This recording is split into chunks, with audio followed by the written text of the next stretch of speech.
جو میرے نبی نے کے کلمے نے میرا بھائی بنا دیا ہے، کل قیامت میں خدا یہ نہ فرما دے صفیہ کفن دینے آئی، خیرات دینے آئی تو اپنے کو دے کے چلی گئی۔ اب ان میں ایک چادر ہے چھوٹی اور ایک ہے بڑی، پھر کہنے لگی میری چادریں واپس کر دو، ایسا نہ ہو میرے بھائی کو بڑی مل جائے دوسرے بھائی کو چھوٹی مل جائے، اللہ پاک کل یہ نہ فرما دے اگر کفن دینے بھی آئی تو اپنے کو بڑی دوسرے کو چھوٹی، یہ اللہ کی رضا والا تو کام نہیں۔ قرآن اندازی کی سگے بھائی سیدنا امیر حمزہ رضی اللہ تعالیٰ عنہ کے حصے میں چھوٹی چادر آئی اور اس انصاری جوان کے حصے میں بڑی چادر آ گئی۔ چنانچہ جب محمد عربی صلی اللہ تعالی علیہ وسلم تشریف لائے تو حضور کو اتنا صدمہ پہنچا، میری مستقل کیسٹ ہے سیدنا امیر حمزہ رضی اللہ تعالیٰ عنہ کے عنوان پر، آپ لوگ اسے خرید کے سنیں۔ تم بھی کہتے ہو کہ ہم نے اسلام کی بڑی خدمت کی، ہم نے قرآن کی بڑی خدمت کی، ہم نے علماء اور طالب علموں کی بڑی خدمت کی، ہم نے مسجد اور مدرسوں کی بڑی خدمت کی۔ میں یہ کہتا ہوں آؤ دیکھو تو صحیح کہ ان حضرات نے کہاں تک قربانیاں دی ہیں۔ حضور نبی کریم صلی اللہ تعالی علیہ وسلم جب اپنے پیارے چچا کی لاش پہ آئے، چہرے پہ نظر پڑی دونوں لب نہیں، کالی کملی والے صلی اللہ تعالی علیہ وسلم نے منہ میں جھانک کر دیکھا تو زبان نہیں، ذرا نیچے کو نظر کی پیٹ میں جگر اور کلیجہ نہیں، دونوں ہاتھ نہیں دونوں کان نہیں۔ یہ حال دیکھ کر حضور صلی اللہ علیہ وسلم کو چکر آ گیا، زمین پہ تشریف فرما ہو گئے، اور پھر بلکہ یہاں تک لکھا ہے کہ آپ نے یوں فرمایا او میرے مالک اگر صفیہ مائی میری بوا پھوپھی یہاں نہ ہوتی تو میں یہ ٹکڑے بھی نہ اٹھاتا، اگر تو یوں ہی راضی ہے تو میں بھی یوں ہی راضی ہوں۔ اور پھر جب ان ٹکڑوں کو جوڑا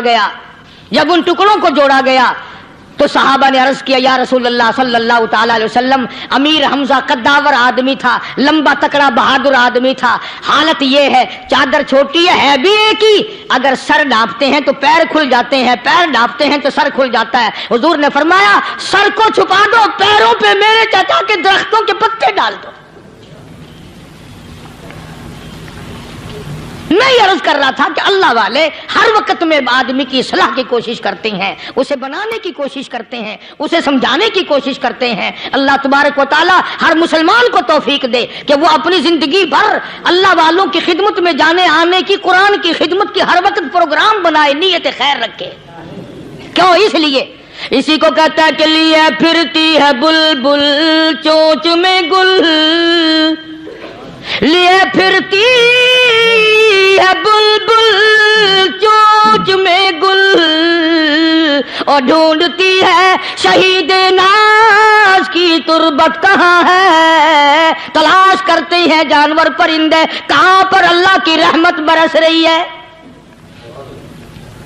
تو ہمیں بھی اللہ کی رحمت کا طالب ہونا چاہیے، اللہ کی رحمت کا متلاشی ہونا چاہیے۔ اللہ پاک مجھ پہ اور آپ سب پر، ساری امت پر اپنا کرم فرمائے۔ آسمانی کتابیں نازل فرمائی اسی کو لوگ زیادہ چمکاتے ہیں۔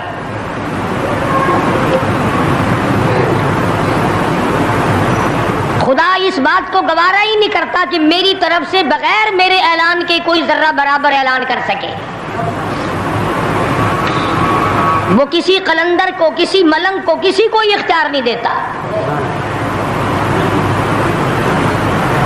جن کا خدا جیتا جاگتا حی و قیوم قائم دائم ہے وہ تو ایسا ہے، اور جن کا خدا کبھی پیدا ہوتا ہے کبھی مر جاتا ہے ان کی میں بات نہیں کرتا۔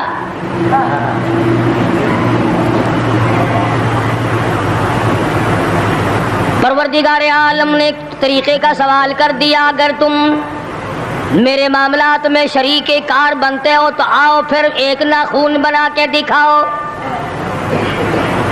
ایک بال بنا کے دکھاؤ، درخت کا ایک پتا بنا کے دکھاؤ, پتھر کا ایک روڑا بنا کے دکھاؤ, مٹی کا ایک ذرہ بنا کے میرے سامنے لاؤ. پروردگار عالم نے فرمایا چلو تم سے گائے کیا بنواؤں گا, بھینس کیا بنواؤں گا, بکری کیا بنواؤں گا, زمین و آسمان تم کیا بناؤ گے, چاند سورج ستارے کیا بناؤ گے, انسان تو بنانا تمہارے بس کا کام کہاں ہے. لن یخلقوا ذبابا, تم مجھے مکھی کا ایک پر بنا کے تو دکھاؤ.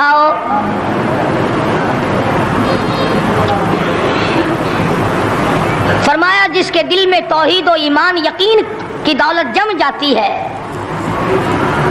وہ لوگ تو دنیا ہی میں ایمان کا مزہ چکھتے رہتے ہیں, ایمان کی لذت آتی ہے. صحابہ اکرام رضوان اللہ تعالی علیہ مجمعین کی جماعت نے دنیا ہی میں جنت کو دیکھا, جنت کی خوشبو سونگھی, کسی کو جنت کی ہوا لگی, کسی نے جنت کا نقشہ دیکھا, کسی کو جنت کا نظارہ کرا دیا گیا دنیا ہی میں.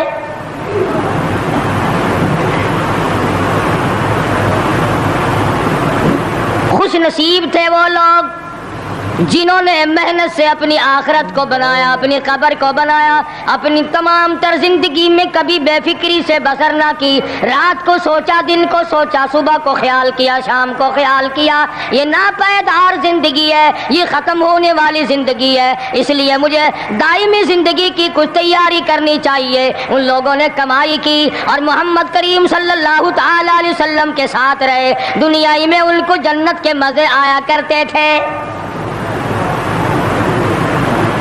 من عمل صالحا من ذکر او انثى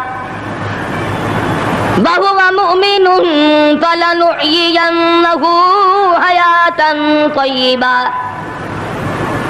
محنت کرنی پڑتی ہے, تکلیف اٹھانی پڑتی ہے, پریشانی جھیلنی پڑتی ہے, جب جا کر کچھ کام بنتا ہے. استقامت کے ساتھ کام بنتا ہے, جہاد فی سبیل اللہ کے ساتھ کام بنتا ہے, گردنیں کٹانے سے کام بنا کرتا ہے, اپنی جانوں کا قیمہ بنوانے سے کام بنا کرتا ہے. پھونک مارنے سے نہ کبھی کام بنا اور نہ آج بن سکتا ہے.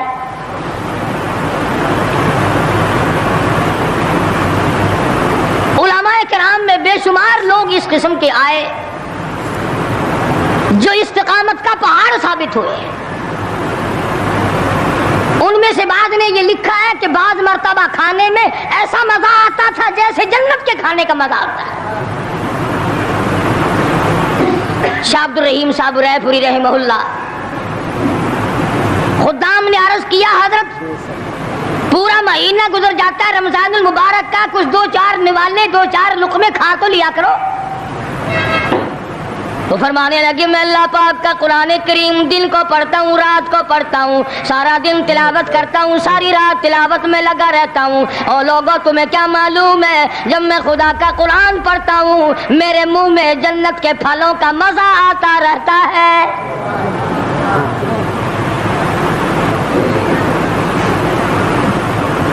صحابی ہے مدنی کریم صلی اللہ تعالی علیہ وسلم کا, احد پہاڑ کی طرف جا رہا ہے. ایک دوسرا صحابی سامان لے کے لینے کے لیے واپس آ رہا ہے. وہ جانے والا پوچھتا ہے کدھر چلا, کہتا ہے مجھے فلانا کام ہے. پوچھا تم کہاں چلے, کہتا رب ذوالجلال کی قسم احد پہاڑ سے جنت کی خوشبو آ رہی ہے.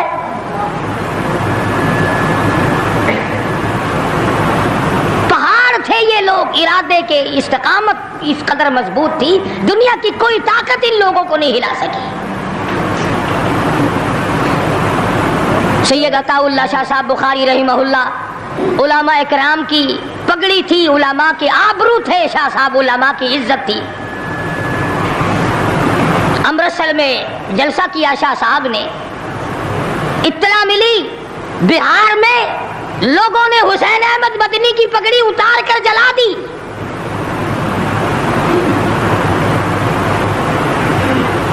بخاری نے جلسہ کیا, لوگوں نے جستجو آنا نگاہوں سے دیکھا کہ آج بخاری سٹیج پہ ننگے سر کیوں آیا. فرمایا ہاں ہاں جو کچھ نگاہوں سے پوچھ رہے ہو سمجھ گیا ہوں, تم یہی کہتے ہو نا کہ میں ننگے سر کیوں آیا ہو جب حسین احمد کی پگڑی تم نے اتار دی. بخاری اوڑھ کر آنے والا کون ہوتا ہے؟